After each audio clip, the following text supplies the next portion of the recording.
Tsunami, the ocean's deadliest force. Giant waves with immense power.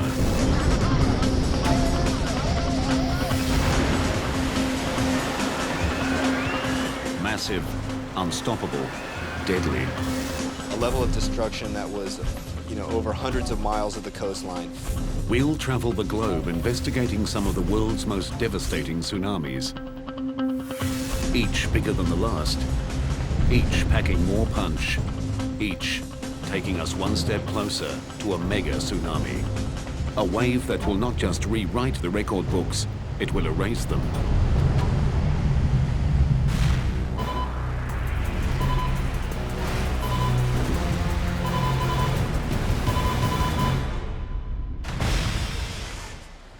No coastline on the planet is truly safe from tsunamis.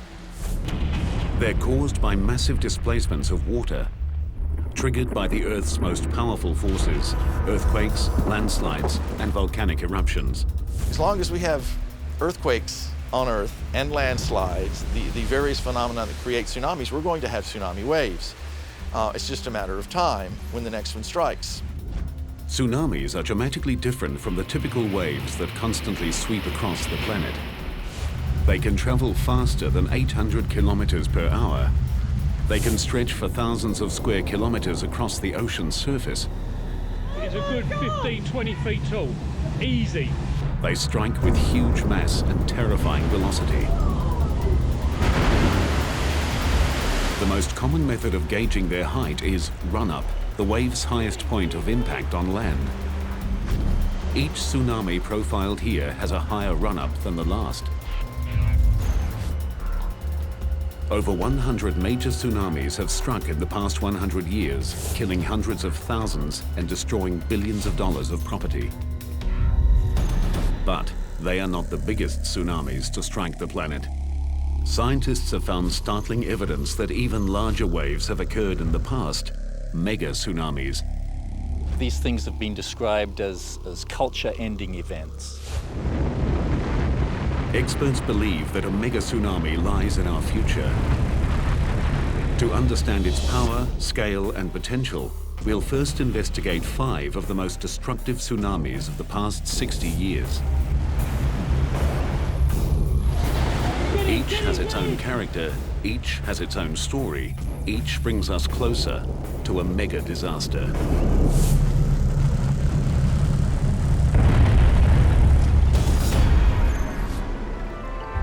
Hawaii is a tropical paradise that attracts millions of tourists. But this Pacific island holds a dark secret. It's blasted by more tsunamis than almost anywhere else on the planet. The Hawaiian Islands, sitting as they do in the middle of the Pacific Ocean, are affected by tsunamis from all regions of the Pacific. The Ring of Fire is a volatile fracture zone surrounding the Pacific Ocean plate. 90% of the world's earthquakes occur here. Earthquakes are the most common cause of tsunamis, which is why Hawaii gets hit often and from all directions. Destructive tsunamis struck here in 1837, 1868, 1877, 1923, 1946, 52, 57, 60, and 64. This makes it the unofficial tsunami capital of the Pacific. 2:28 a.m., April 1st, 1946. A magnitude 8.1 earthquake rips through the Aleutian Islands off the coast of Alaska. A huge stretch of the ocean floor is uplifted, displacing the entire column of water above it. A massive pulse of energy propels a wall of water, a tsunami, towards Hawaii at nearly 800 kilometers per hour.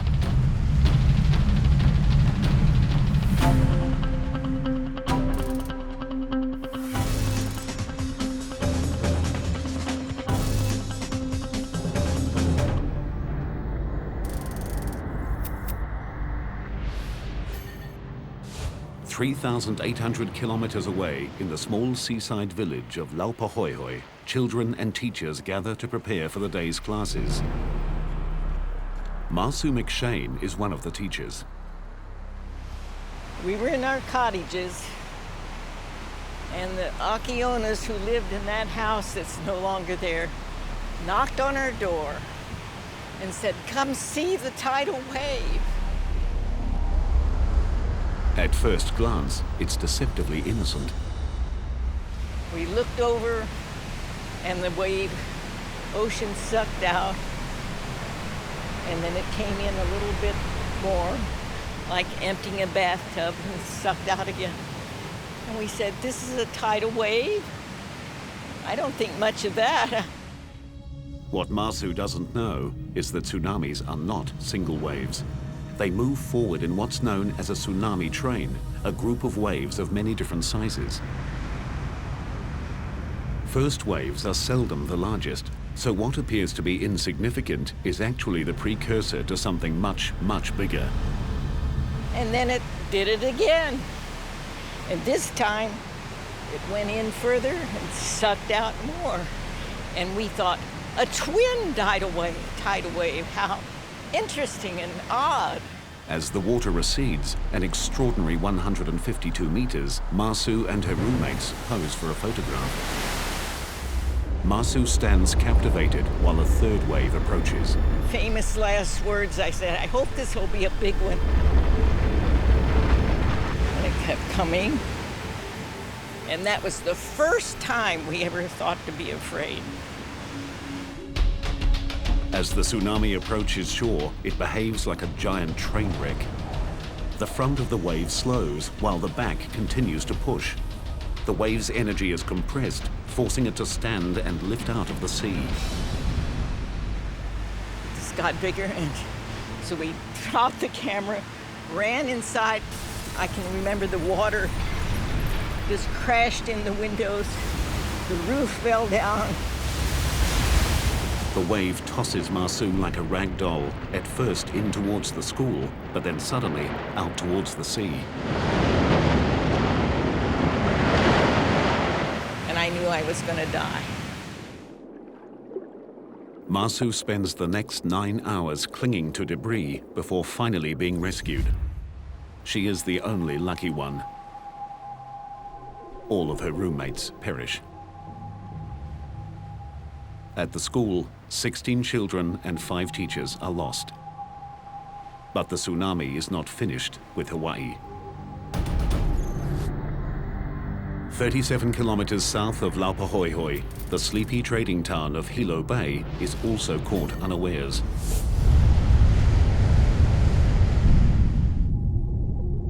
Here, the tsunami destroys nearly 500 homes and businesses, kills 96, and injures hundreds. Descriptions of the 1946 tsunami were that it came across the breakwater with the greatest of ease, just overcame it, and then washed across town. Other people describe seeing boulders blasted out as the water surged across. Walter Dudley is an oceanographer from the University of Hawaii in Hilo Bay. For more than 20 years, he's studied tsunamis. One of his most significant findings is that their destructive power is caused not just by the wave itself, but also by what's underneath them. Well, one of the things that makes them such an interesting phenomenon to study is that they are all different. And as they travel across the oceans, they're affected by the ocean floor along their tracks. So the waves are constantly being bent or refracted. And then as they come ashore, they are further altered. No two pieces of coastline are the same. Each has its own unique undersea topography that affects the waves differently. In Hilo, it is the natural rounded shape of the bay. You can think of a bathtub, and as little children get in a bathtub, they can slosh the water back and forth, and they quickly find out that there's a speed at which the water will really move. The first 2 waves to hit the bathtub-shaped Hilo Bay caused the water to slosh back and forth. When a third wave arrived, it combined with the sloshing water to produce a larger and more destructive wave.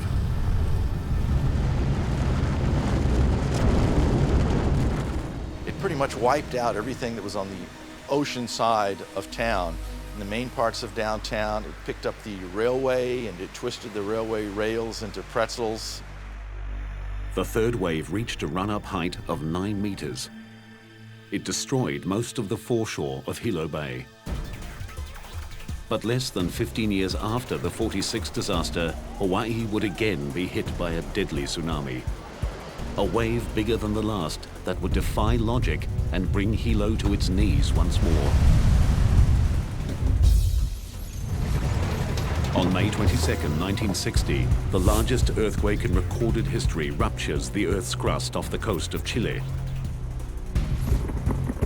1,000 kilometers of the ocean floor is violently thrust up 20 meters, spawning a monster tsunami. It's so huge and powerful that it crosses the entire Pacific Ocean, slamming into Hawaii on the way.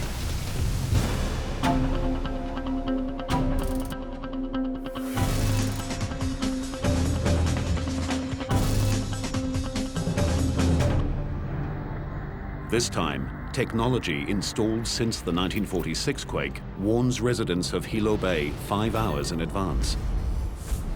But the warning falls on deaf ears. In the preceding 12 years, about 3 out of 4 alarms had turned out to be small tsunamis. So instead of inspiring fear, let's get away from this potential disaster, I think it inspired curiosity, because it is a fascinating phenomenon. Let's go down and watch. Although the civil defense were saying people evacuate, there were a lot of us, me included, that out of curiosity went down to look, to see what was going to happen. Local real estate agent Al Inouye and many others assume that because this wave is coming from the southeast and Hilo faces the north, the bay will be spared. They are wrong. Just after midnight, the first wave strikes. You could hear people yelling and screaming behind me that were being caught in the wave. That was an experience because, and it still stays in my mind, all this screaming and yelling, and I couldn't do anything about it. It sounded like several trains, rushing down a track. I mean, it was really a roar, and you can hear the crashing of houses against each other. It's hard to describe. It was just a sound that you don't want to hear again. I mean, it was horrible. Dawn breaks on a nightmare. 61 people are dead and more than 700 buildings destroyed or severely damaged. The 1960 tsunami took locals and experts by surprise. After thorough study, scientists discovered a remarkable aspect of the tsunami.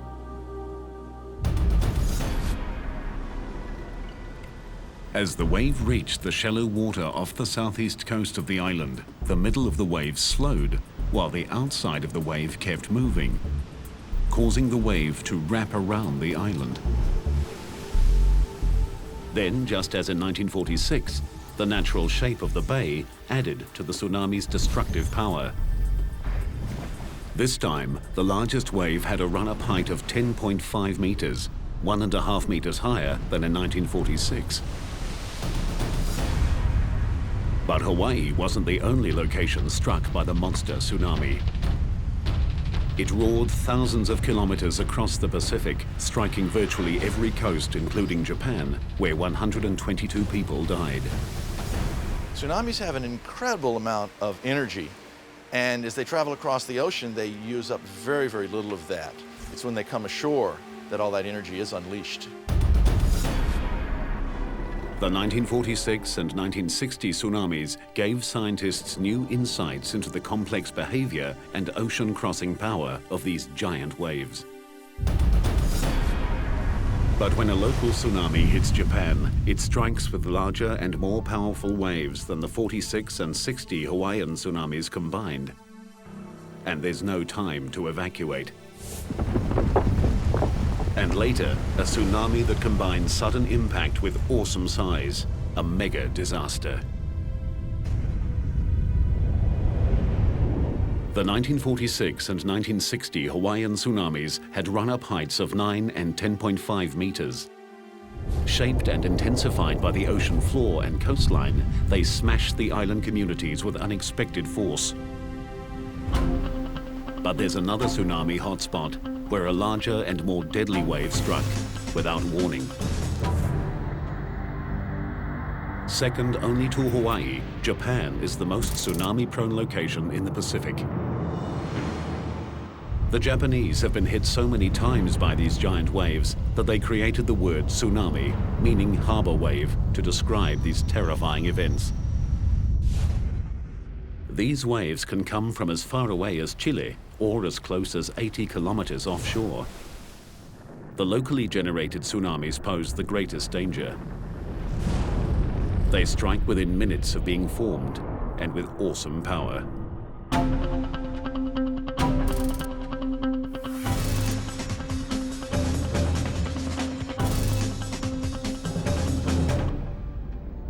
(10:17 p.m., July 12, 1993). A magnitude 7.8 earthquake rips the ocean floor off the coast of Hokkaido. The epicenter is only 80 kilometers from the tiny island of Okushiri and generates one of the biggest and most destructive tsunamis Japan has ever experienced. Fisherman Jiro Adachi from the village of Aonai knows about tsunamis. He survived one 10 years earlier that also hit Okushiri. When Jiro feels the earthquake, he knows a tsunami is probable.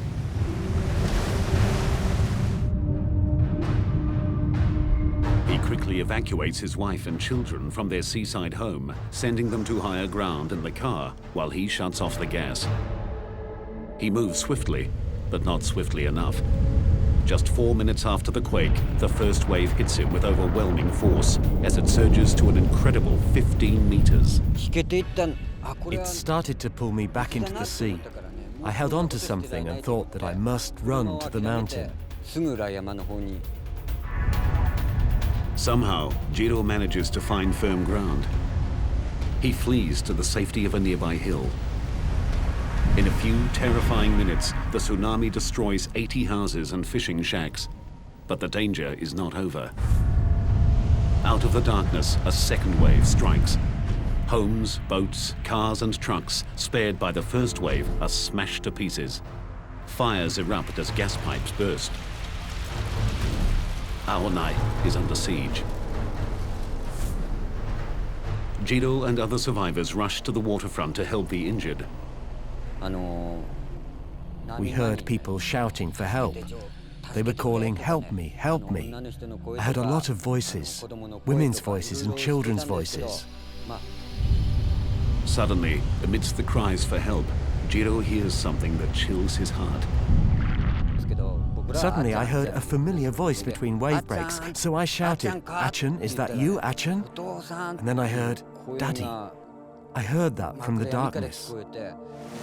His young daughter is somewhere in the raging sea. As Jiro's family fled, the tsunami's first wave rolled their car and hurled them into the ocean. Jiro dives into the turbulent waters.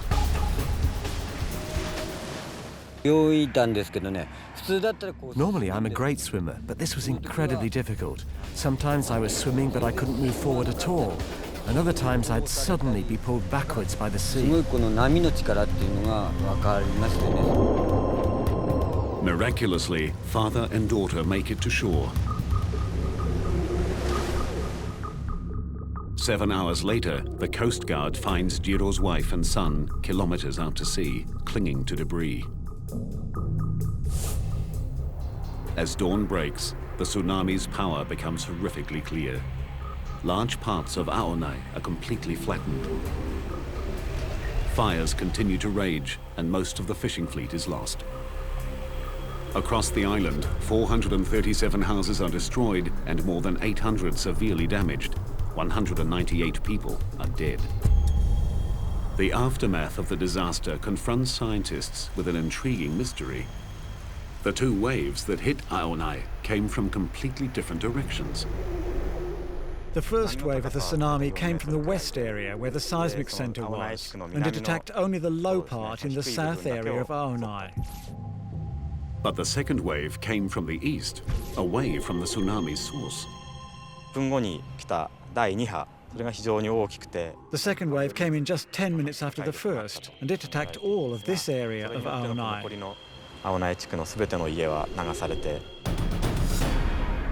The The first wave that hit the west coast of Okushiri came directly from the source. But then, just like in Hawaii, the tsunami wrapped around the island, creating a second wave that struck Ionai from the opposite direction. But the wraparound effect does not explain why the tsunami hit Okushiri with such brutal force. The reason is the extreme proximity of the event which created the tsunami. After a tsunami is generated, it radiates out like ripples on a pond. As the ripples expand wider and wider, the energy spreads out over a larger area. The closer the source of the tsunami is to the impact zone, the more concentrated the energy. Okushiri was only 80 kilometers from the source, so it received the full brunt of the tsunami. Just north of Ionai, the waves reached a staggering 31 meters. Today, the legacy of the 1993 tsunami is set in concrete. Huge walls up to 11 meters high and extending 14 kilometers along the coast stand guard against the sea. Powerful steel gates protect river mouths, and the harbor is bolstered by concrete blocks to reduce wave impact. These ramparts against the waves are stronger than normal sea walls for good reason. The forces they must withstand are utterly different. Normal waves form through the transfer of energy from the wind to the ocean surface. Tsunamis are generated by phenomenal transfers of energy. Even the largest wind waves have a maximum wavelength from crest to crest of a few hundred meters. Tsunamis can have wavelengths of hundreds of kilometers. When they hit, they keep coming and coming. In a unique experiment, scientists in Japan are measuring the impact of those forces. At this lab in Kanagawa, engineers are using the largest man-made tsunami in the world to help design stronger coastal structures.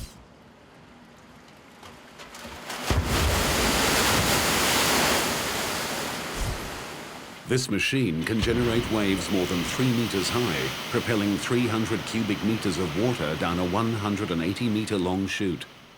The best thing is to know the characteristics of the power of tsunami in each situation and build buildings according to those characteristics. Taro Arikawa leads a team that measures the power of tsunamis under controlled conditions. This tsunami is only 2/3 of a meter high, but it strikes with 1 ton per square meter of power. To demonstrate what that kind of power can do, Arikawa puts himself in the wave's line of fire. Without the rope and harness, he'd be swept away by this miniature tsunami. Bigger tsunamis are even more powerful. This 2.4-meter wave hits with the force of 10 tons per square meter. Even after the initial impact, it continues to surge forward with a sustained pressure of 4 tons per square meter. The tsunami in Okushiri was much higher and hundreds of times more powerful. Scientists here believe their studies will translate into stronger and better engineered structures, capable of withstanding tsunami strikes.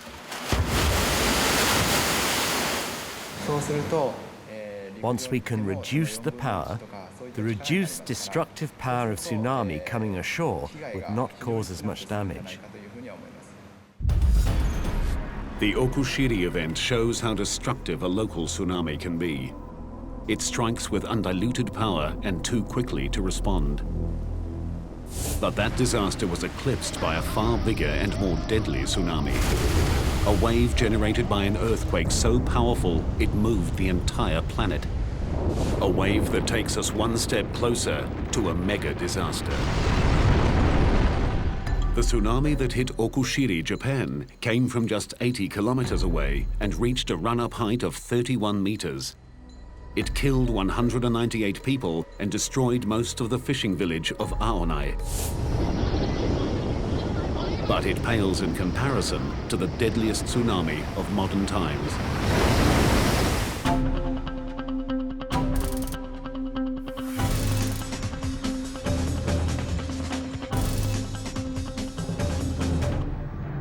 (7:58 a.m. December 26, 2004).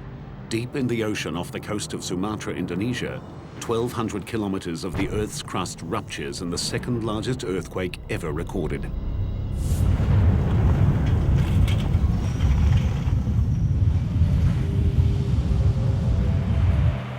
The 9.3 quake shatters buildings and destroys lives. But it is just a forerunner of an even more horrific disaster.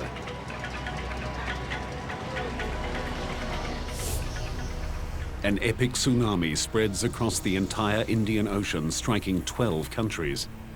As with Okushiri, Japan, the local effects are the most immediate and the most devastating.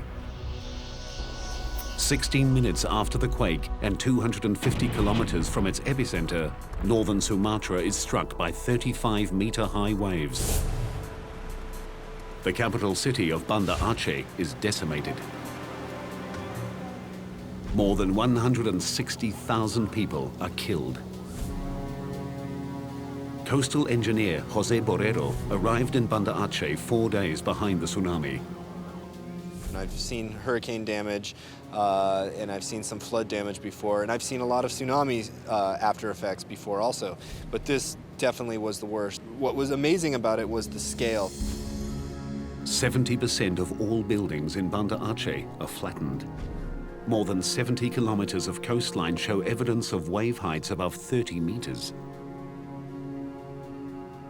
It was a level of destruction that was over hundreds of miles of the coastline, the same level of destruction. So it wasn't just isolated pockets of areas that were wiped out, but the entire coast and then the entire city of Banda Aceh.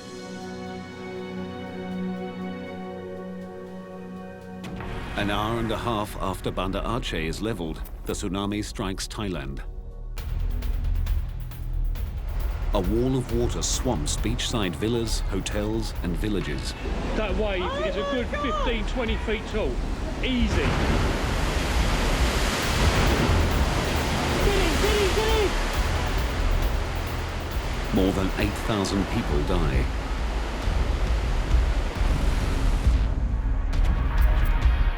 (2,000 kilometers to the west, on the island nation of Sri Lanka, 100 billion tons of water surges inland, killing 35,000 people and leaving another 500,000 homeless.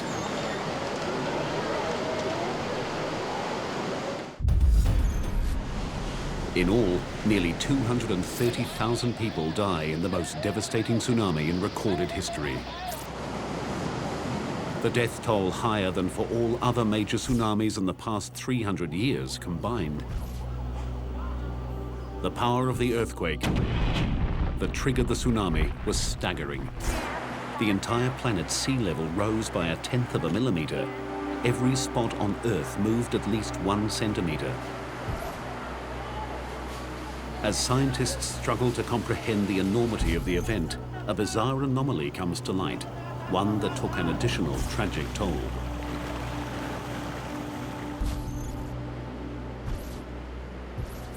The morning of December 26 is quietly dawning on the peaceful shores of Galle, Sri Lanka. British tourists Camilla and Dominic Welby are sleeping in their beachside bungalow with their 11-year-old son, Hector. Suddenly, Dominic is wakened by a strange noise. I went outside onto the veranda and I noticed that the water, which should have been at low tide, was up against the wall of the garden. What Dominic is seeing, without realizing it, is the first sign of the tsunami. At the point of its creation, the bottom of the tsunami, called the negative wave, went east towards Thailand and Indonesia, while the top, called the positive wave, went west towards Sri Lanka. When the bottom of a wave arrives first, gravity sucks the water out, lowering the sea level. When the top of a wave arrives first, it comes like a flood. This is what the Welbys are experiencing. I didn't know what it was. And at that moment, the floor exploded. The tsunami rushes in, destroying the bungalow. The force of the water was phenomenal. You know, to be exploded out of your bed, you know, to feel a piece of furniture just be thrown up into the air and to be thrown off it and to have to jump it's just very weird.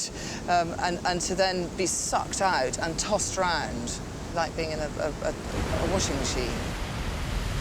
The couple grab their son and scramble into the bathroom. With each wave, with the intensity of each wave, it would fill up the shower cubicle completely.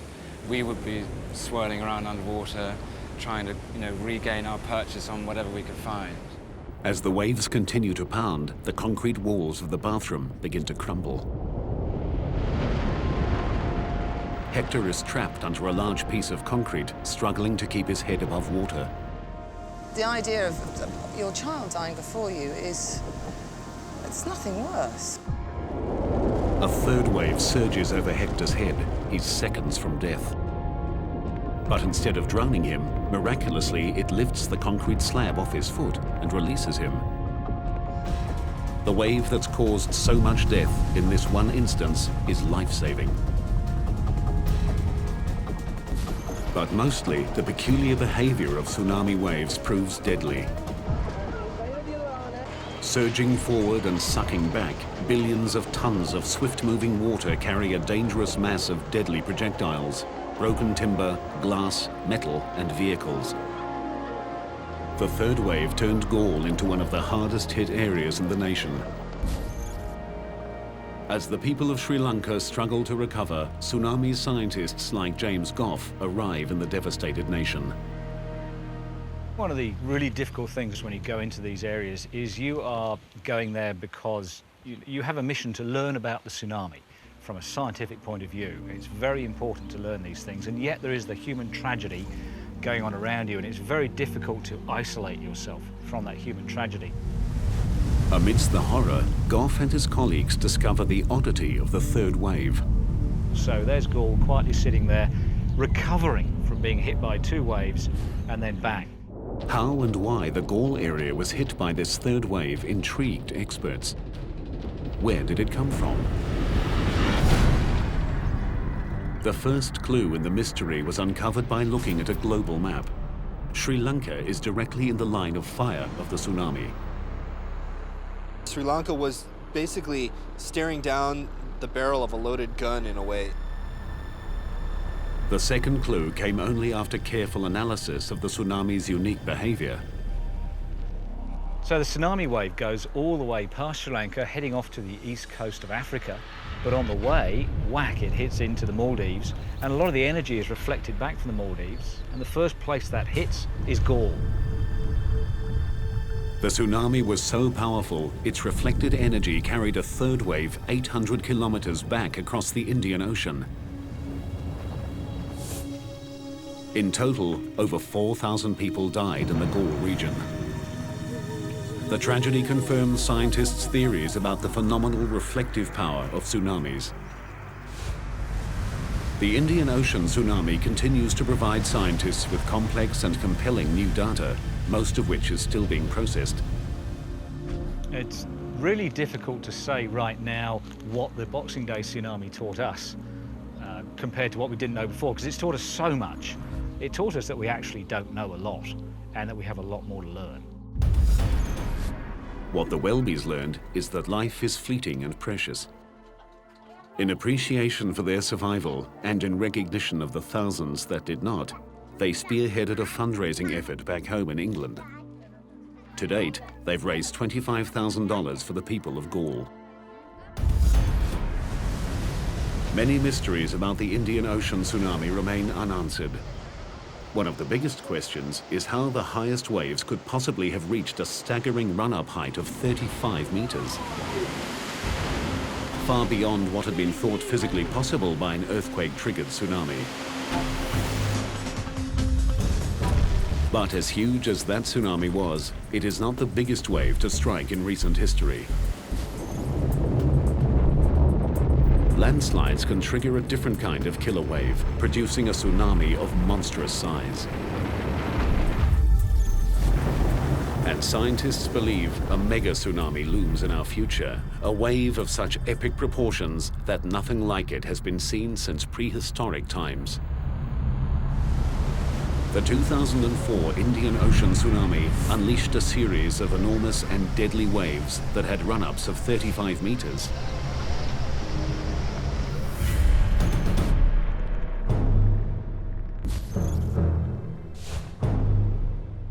But they are dwarfed by another wave that forced scientists to become detectives. What they discovered was a new kind of tsunami, one of unimaginable size and power.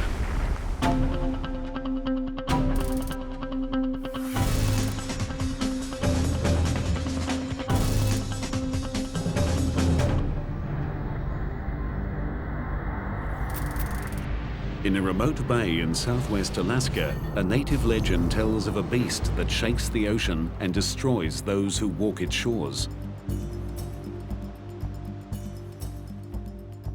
In 1958, a local fisherman came face to face with that beast, a mysterious wave more than twice the height of the Golden Gate Bridge. The story of this incredible phenomenon began 5 years earlier, with 2 American geologists on assignment in remote Lituya Bay, Alaska. We were in the bay mapping the geology and primarily interested in the stratigraphy because of the oil potential of that part of the Gulf of Alaska. They didn't find any oil, but they did find one of the scientific mysteries of the century. George Plafka was one of the scientists. One of the obvious things you see when you're in that bay, if you're looking closely, is that the trees are of different ages as you go away from the shoreline. Plafka and his colleague noticed that a band of younger trees circled the entire bay hundreds of meters above the water. The scientists knew this dramatic change in vegetation meant a large-scale disaster had struck the area. But they saw no evidence of fire or avalanches. And so we speculated about what that could be and had all kinds of ideas about glaciers shoving forward very rapidly. The other was that there were submarine slides going on at some of the deltas along the margin of the bay, or that there was breakouts of large amounts of water up higher along the glaciers and then they flood down all of a sudden. We had everything except the right way, the right idea about how those waves could form. The geologists left Lituya Bay without solving their mystery. 5 years later, they got their answer. In 1958, Howard Ulrich takes his 8-year-old son, Howard Jr., on a fishing trip to Lituya Bay. So we went into our favorite anchoring spot and dropped our anchor and made supper, and finally about 9 o'clock we went to our bunks. An hour later, the boat starts shaking violently. An 8.3 earthquake centered 21 kilometers from Lituya Bay rips across the water. Howard and his son rush up on deck just in time to see the most amazing sight of their lives. It looked like a big explosion, like you've seen big explosions in the water on TV. That's exactly what it looked like. What happens next defies the imagination. As the spray started to settle down, out of the bottom of it came this huge wave. I would say that the wave was close to 1,000 feet high at that time, the actual wave. Traveling at an estimated 112 kilometers per hour, the liquid mountain is charging straight for Howard and his son. Just coal black and full of logs, just straight up and down. It was actually a pretty horrifying looking sight. I just thought, you know, this is the end. There's no way you're going to get out of this, you know. In a desperate attempt to keep control of his boat, Howard turns on his engine and drives directly into the beast. started pulling all the anchor chain out, and when it got to the end of the chain, I thought it was going to pull the bow of the boat under, but it snapped that chain just like it wasn't even there. The giant wave lifts the tiny boat high into the air. And I looked out over the stern of the boat, and we were looking down on the trees, and I figured that's where we were going to end up. Unbelievably, their boat rides up and over the wave, and the Ulriches land back in the bay unharmed. 2 other vessels and their 4 occupants are not as lucky. This incredible footage was filmed the next day. Everything in the wave's path is destroyed, no trees are left standing, and most soil is ripped off down to bedrock. The run-up height of 1,740 feet is the world record, I think, for anything that's happened in historic time. And it was, it's 500 feet higher than the Empire State Building. That's pretty big. The earthquake felt by Howard triggered a massive rock slide, sending 30 million cubic meters of mountain hurtling into Lituya Bay. The debris slammed into the water, creating the giant wave. It just swooped down a very steep slope and ran out into the fjord and basically forced all the water out of that little arm in front of the glacier and shot it up over the ridge that was on the other side. One mystery remained. The amount of water displaced exceeded the amount of land that fell into the bay. It took 42 years to solve this mystery. Scientific models determined that the rapidly moving landslide created an air pocket behind the wave, preventing the water from sloshing back. The force of the air pocket combined with the size and weight of the landslide shot the water out of the bay like a missile. It would be the same as if you took a paddle and ran it down and pushed into the water full speed at a high velocity. Just push all the water right out. The effects of the giant Lituya Bay wave remain clearly visible today. The event rewrote the history books and changed our understanding of tsunamis forever. Landslides can and do produce waves far larger and more destructive than ever thought possible. Lituya Bay's desolate location limited the damage caused by the giant tsunami.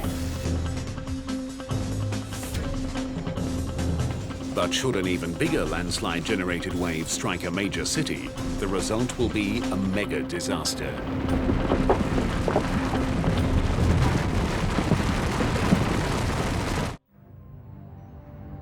In 1958, a landslide-generated tsunami, taller than the Empire State Building, obliterated an Alaskan inlet. It was a devastating display of nature's power.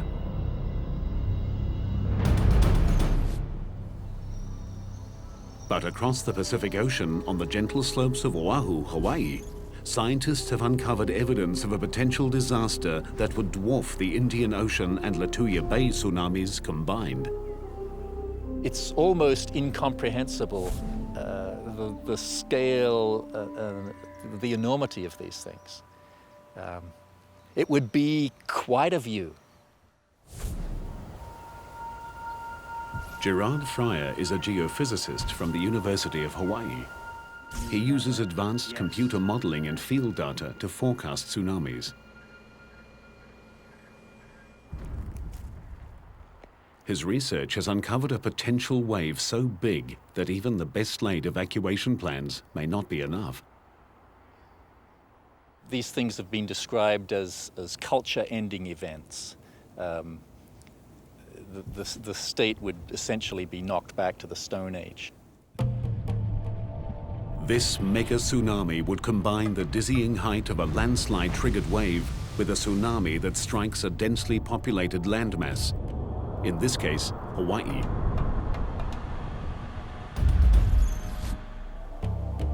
On the island of Oahu, locals and tourists alike flock to the sea, soaking in the perfect climate and idyllic lifestyle of one of the most iconic coastlines on the planet. But in our scenario, everyone is oblivious to the fact that less than 480 kilometers to the east, a disaster of biblical proportions is about to strike.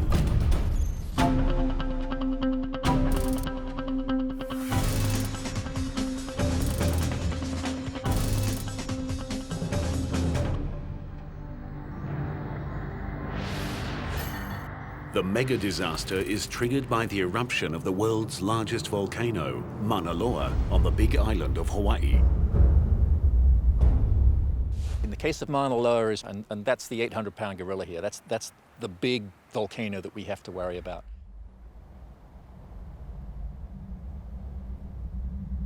As Mauna Loa is preparing for eruption, the southwest rift zone of Mauna Loa inflates with magma. The entire mountain swells, which means that the outer slopes get steeper.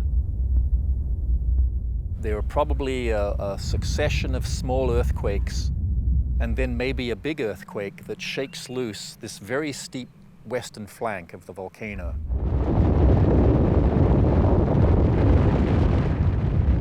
Almost 1,500 cubic kilometers of earth and rock plummet into the sea.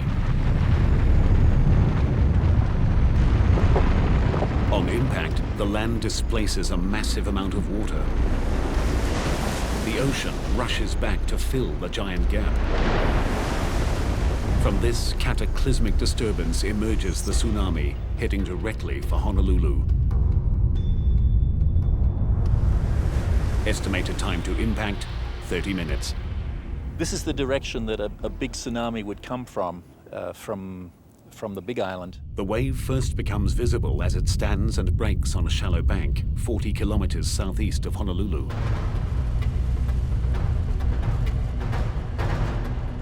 You'd see the sea rear up in front of you. It would be huge. It would rise up above you the size of a building, the size of a 10-story building. Surging inland at up to 70 kilometers per hour, the tsunami slams Honolulu.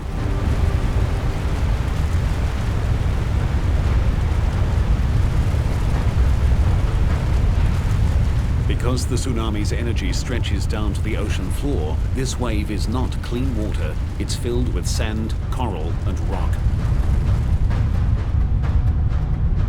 Water penetrates 16 kilometers inland before being sucked back out to sea in a lethal maelstrom of wreckage.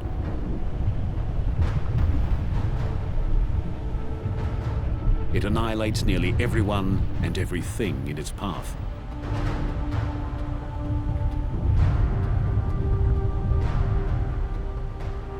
These giant landslides, as far as we can tell, they seem to occur during periods of high sea level when the climate is warm. Quite why that is, we don't know. But we are in a warm period right now with high sea level. So we should expect something like this within the next 10 or 20,000 years. As the unofficial tsunami capital of the Pacific, Hawaii is preparing for the future. Scientists continue to develop a global network of warning systems based on real-time seismic analysis and deep-sea wave sensors. Alarms will sound as soon as 90 seconds after the initiation of even a small tsunami. Tsunamis are global-sized events with global ramifications. They combine the almost unlimited power of the Earth with the gargantuan might of the sea. They are a humbling reminder of the transience of man and the awesome strength of nature. While scientists learn more about tsunamis, engineers build stronger coastal barriers, and experts implement improved warning systems, individual vigilance remains essential. And you see the water withdrawing, strangely, curiosity shouldn't compel you to go down and see what's going to happen next. The alarm bell should be going off. It's something that we need to have embedded in our culture, in our knowledge base, and in our education so that we know what to do when the next tsunami happens. Not if, it's when. It's something we need to learn to live with. As long as we continue to have the phenomena that create these giant waves, we will continue to have tsunamis. It's just a matter of time before the next one strikes.